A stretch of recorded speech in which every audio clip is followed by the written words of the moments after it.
এই প্রথম কোনো একটা নির্বাচনে আমরা সম্ভবত না, আমি অন্তত খুব কনফিডেন্টলি বলে দিতে পারি কে জিততে যাচ্ছে, বোঝা যাচ্ছে। এতটাই ক্লিয়ার। আর কোনো নির্বাচনে এই পরিস্থিতি ছিল না। কোনো একজন হয়তো খুব খারাপ করেছে, কিন্তু একেবারে ধরুন 2001 সালের নির্বাচনে আওয়ামী লীগ 62টা সিট পেয়েছিল, খুবই খারাপ, কিন্তু অনেকগুলো আসনে কিন্তু হাড্ডাহাড্ডি এবং আপনি আগে বলে দিতে পারছিলেন না যে কে যাচ্ছে, নিশ্চিতভাবে বিএনপি জিতে যাবে, এভাবে বলে দিতে পারছিলেন না।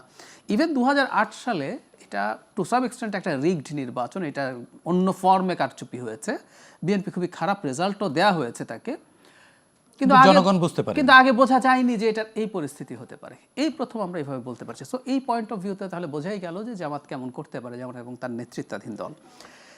জামাত ইসলামী যে ভালো করবে না তার আমি একটা প্রমাণ দিই। আমি একটা জিনিস একটু পড়ি একটা পোর্টাল থেকে। কিছুদিন আগে জামাত ইসলামী তার দল নিয়ে জনাব তারেক রহমানের সাথে বৈঠকে গিয়েছিলেন। এটি শোক প্রকাশ করতে গিয়েছিলেন, বেগম খালেদা জিয়ার। তারপর আমাদের সৌজন্য সাক্ষাৎকার হয়েছে। বেরোনোর পর, সৌজন্য সাক্ষাতের পর বেরিয়ে জামাতের আমির কিছু কথা বলেছেন, যেগুলো রাজনৈতিক। হ্যাঁ, আমি একটু এই কথাগুলো পড়ি, তাহলে বোঝা যাবে জামাত উনি মানে আমির স্বয়ং যখন বলছেন, উনি কি বলছেন।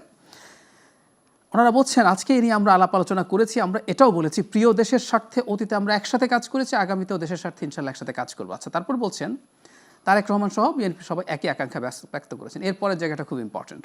আমরা বলেছি যে 5টা বৎসরের জন্য জাতির স্থিতিশীলতার স্বার্থে একটা সুন্দর পরিবেশ ফিরিয়ে আনার স্বার্থে আমরা সবাই মিলেমিশে ভালো কোনো চিন্তা করতে পারি কি না, সেটাও আমাদের চিন্তা করা দরকার, একটা চিন্তার স্থিতিশীলতার জন্য। আমি খেয়াল করেন, শেষে বলছেন, আমরা এটাও বলেছি নির্বাচনের পর সরকার গঠনের আগেই আমরা বসবো, খোলা মনে কথা বলবো, জাতির জন্য আমরা চিন্তা করব, জাতির জন্য সিদ্ধান্ত নেব। সো নির্বাচনের পর সরকার গঠনের আগে আবার বসবেন বলছেন, স্থিতিশীলতার জন্য 5 বছরের জন্য কিছু করতে পারি কি না, একটা গ্যাপ আছে।